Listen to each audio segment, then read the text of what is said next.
you can fake 12 hours. These races require a lot of you, require your entire body to be in shape. Many times 6, 7, 8 hours, 12 hours of constant work.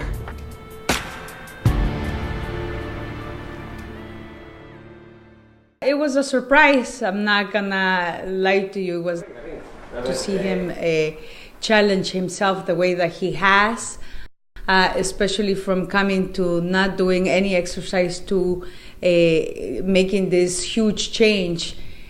Your training has to be there, very intense, and I'm very proud. I'm super proud of what he's come so far, and I see him becoming a beast pretty soon.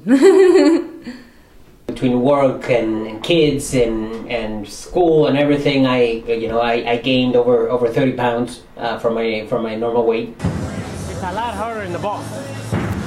One day I decided to make a change, and a friend of mine invited me to do one of these races. I accepted it as a challenge. It was rough.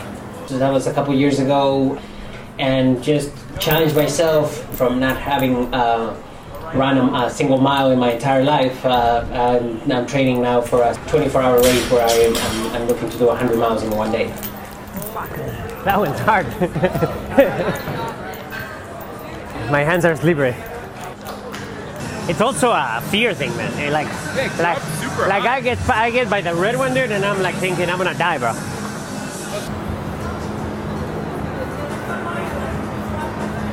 Let's try this thing, man. See how we do. I tried it yesterday, but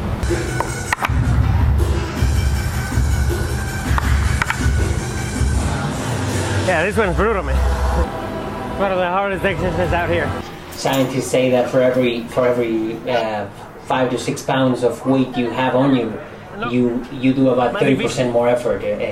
Keeping slim, being in shape, being strong, just keeps you more motivated. That the motivation to keep going is, yes, you get a nice shiny medal at the end, you get a nice shirt at the end. But I'm in better shape and everything. Now it's more of a challenge of how can I perform better in these races.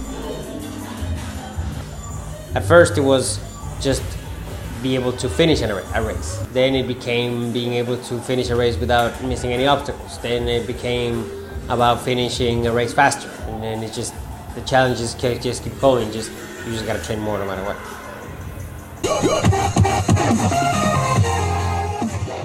Also, of course, racing is actually the fastest growing sport in history. It's grown from nobody racing 5-6 years ago to now over 8 million people racing worldwide. I think we start right in the water. A ver, cuando hicimos el battle el año pasado, ese fue un 10K, ¿verdad? They don't even time you in this one. You do? Yeah. But always it's a good idea to come to these races, even the small ones, because you get to train in a real scenario with obstacles, running and obstacles. So that's why it's important to get experience in all these races, you know. Everything from running wet.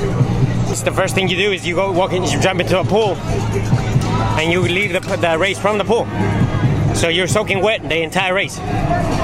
So it's not the same running 10K with dry completely or 10K with soaking wet the entire time.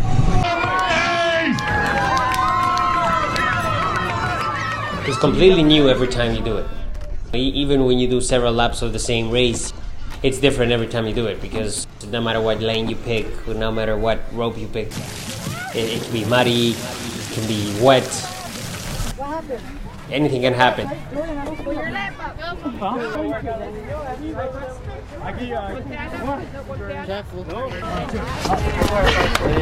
It becomes very challenging and it's very rewarding. So. Doing good. Kika sprained her ankle a little bit, but she's a trooper, still racing. We can do this. One more lap, man. Yeah. Most people come to one of these races, they realize that it's a lot harder than it seems. That's sufficiently creepy. I don't like heights. It's wobbly. most people can't hang or do a monkey bar. Most adults can't anymore. You know, kids do it, but as adults, we don't really do it anymore. This race was pretty much the first race of the season. There's a lot of much more challenging races coming up. So yeah, they get harder and more challenging. The absolute truth, what happens after every race is you got to train more.